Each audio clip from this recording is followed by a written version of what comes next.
Susana. Muy bien. Bueno, ¿qué plantea la filosofía sobre el diálogo? Bueno, yo te diría, recién mencionaba anteriormente el panelista Aristóteles, esa idea de que el hombre es un animal político quiere decir que el hombre es un animal de lenguaje. Y si hay un tema que hoy la filosofía toma como objeto de estudio es el tema del lenguaje.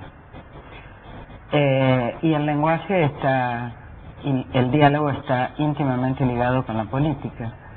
Hannah Arendt, una filósofa que se caracteriza por ser crítica a los autoritarismos, a los totalitarismos, sostiene que la política nace precisamente en el espacio del entre, en donde está yo y el otro, entre uno y los otros.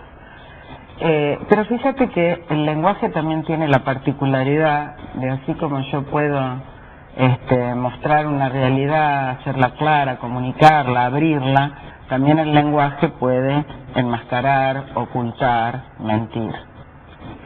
Pero es indudable que el diálogo y la comunicación son centrales en la política y en todo lo que tiene que ver con el poder. ¿Vos ves si hay diálogo en la Argentina? Somos sinceros, porque cuando vos dialogás, expresás tus ideas y llegás a acuerdos. El tema es después cumplir los acuerdos. Por supuesto que quizá lo que más existe en la política actual son los acuerdos privados más que el diálogo, es decir, los lobbies, todo lo que se hace privadamente y no la construcción de lo público, porque el lenguaje está vinculado con lo público, con lo colectivo. Claro. Léase. Es una instancia pública. Exactamente, que es lo que permite que el otro conozca lo que pienso, que pueda ir tejiendo, ¿no es cierto?, una serie de... Vos fíjate que la modernidad,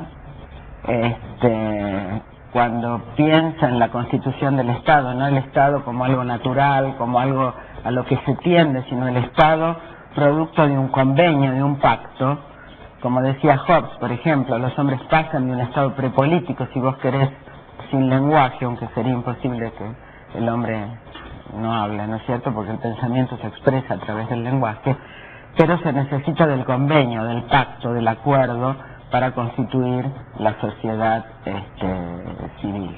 Y me parece que el tema del diálogo es lo que hay que recuperar. Diálogo que no necesariamente significa que los dos pensemos lo mismo, bajo ningún punto de vista. No, y además no siempre el diálogo, los que dialogan tienen las mismas responsabilidades. Acá cuando alguien está en el poder tiene más responsabilidad que la oposición. Vos cuando estás en la oposición podés decir lo que quieras, pero le toman la decisión el que está en el poder, que juega con la mayoría. Por supuesto, pero a veces eso puede convertirse en un diálogo de sordos, ¿no es cierto? O'Donnell tiene unas ideas muy interesantes para comprender, porque el problema del diálogo y de la democracia están íntimamente vinculados. Me refiero a Guillermo O'Donnell, ¿no?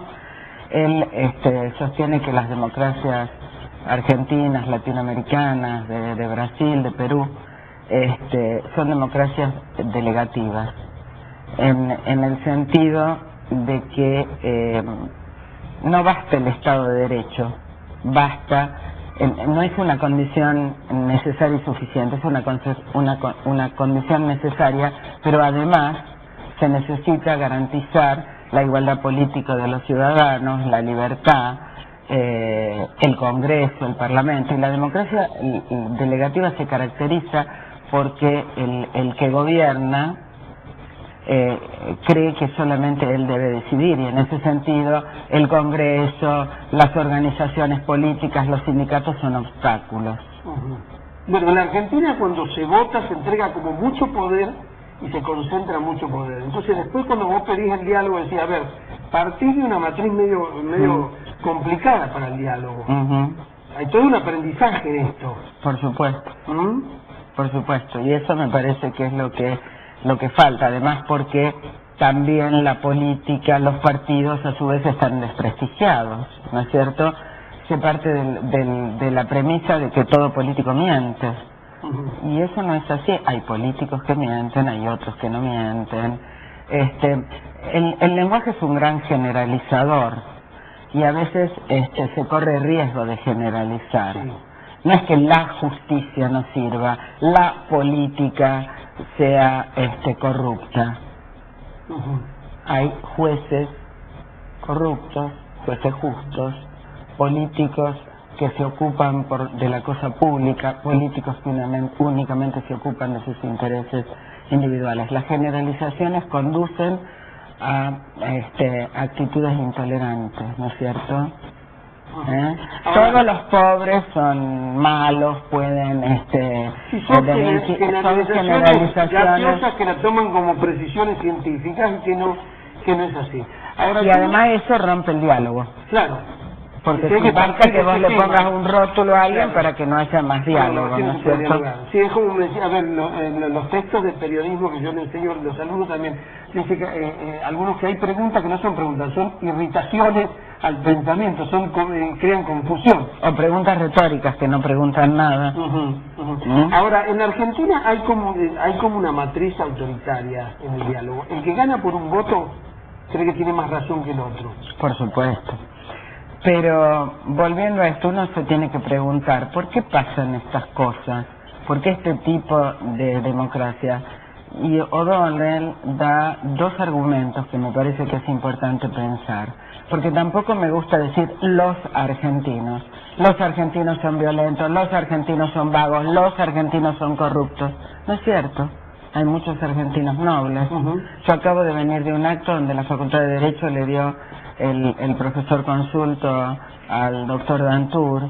Es decir, hay gente noble, hay gente virtuosa, hay buenos maestros, hay buenos profesores, hay buenos políticos, y los hay también malos. Volviendo a esto, ¿por qué?